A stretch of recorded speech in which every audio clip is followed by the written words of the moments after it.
Réinventer l'éducation. Learning World, en association avec WISE, une initiative de Qatar Foundation.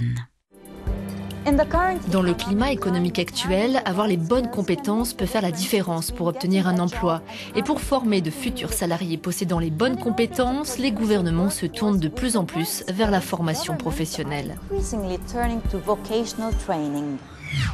Au Royaume-Uni, près d'1 million de jeunes âgés de 16 à 24 ans ne travaillent pas ou ne suivent pas de formation. Pour résoudre ce problème, le gouvernement a créé en 2010 de nouvelles possibilités de formation professionnelle pour les jeunes dès 14 ans. Voyons comment cela fonctionne.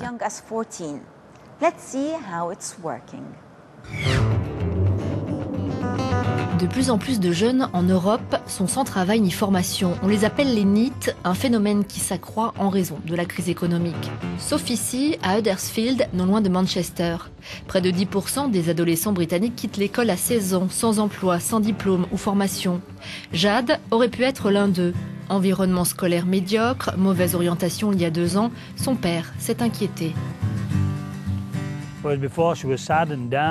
Avant, elle était triste, pas épanouie comme elle aurait dû l'être. Je crois que si vous n'avez pas une certaine forme d'instruction, alors c'est sûr, vous ne trouverez pas d'emploi. La solution pour Jade a été Studio School. Ce tout nouveau concept, créé en 2010, délivre des diplômes académiques et des certifications professionnelles. L'enseignement y est pratique et axé sur des projets avec des professionnels spécialisés pour faire éclore les talents de chaque élève. Et il s'est avéré que Jade avait un don pour la mode. Les élèves étudient les maths ou l'anglais, mais l'idée ici est plutôt de travailler sur un budget pour un projet d'entreprise ou d'améliorer son CV. Le coaching personnel permet à ces adolescents de comprendre la valeur de l'école. Le coaching personnel permet d'apprendre l'art de l'introspection et de développer les qualités humaines et relationnelles.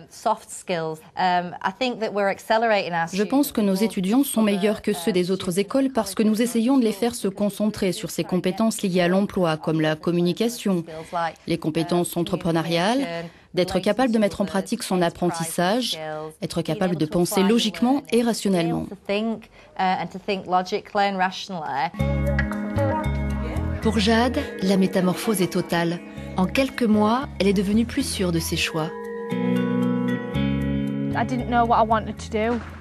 Je ne savais pas ce que je voulais faire. Studio School m'a donné des opportunités que je n'aurais jamais eu la chance d'avoir. Cela m'a permis de parler à mes parents de scolarité et d'emploi.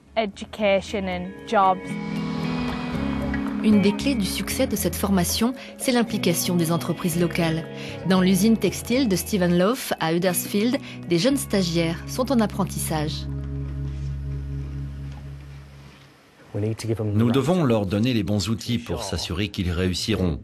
Je pense effectivement qu'il n'y a pas de meilleur moment pour leur donner le plus d'outils possible, pour qu'ils prennent le meilleur départ quand ils seront en face d'un employeur potentiel, ou peut-être pour qu'ils puissent démarrer leur propre entreprise.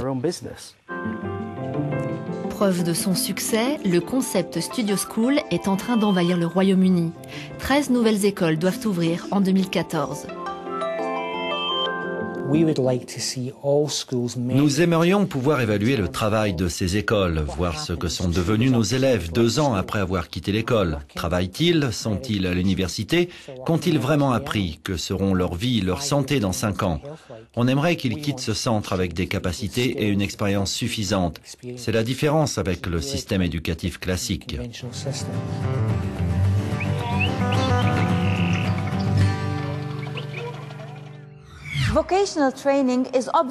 La formation professionnelle est évidemment un moyen de trouver un emploi, tout comme les études universitaires. Alors comment lier expérience professionnelle et scolarité classique? Exemple en Italie, où nous suivons un groupe de jeunes. En novembre dernier, 500 élèves originaires de Ligurie et d'autres régions italiennes ont embarqué à bord de la Superba, l'un des plus grands ferries au monde.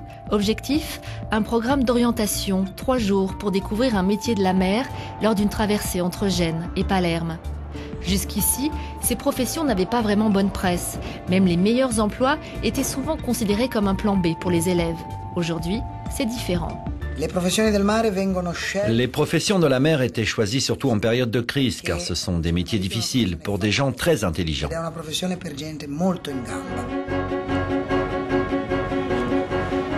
Les élèves ont été répartis en 18 groupes.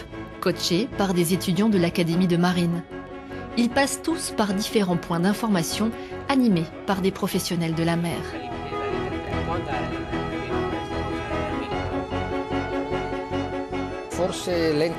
Peut-être qu'ici on se remet lentement de la crise économique. Les élèves qui sont dans ces instituts savent bien que probablement ceux qui n'iront pas à l'université trouveront presque tout de suite un travail. Les possibilités sont nombreuses, en mer comme sur terre.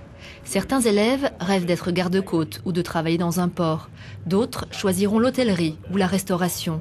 Pour ces étudiants, il s'agit d'un choix professionnel pour la vie. Et pour certains, comme Alessandro, 15 ans, c'est un peu trop tôt pour choisir.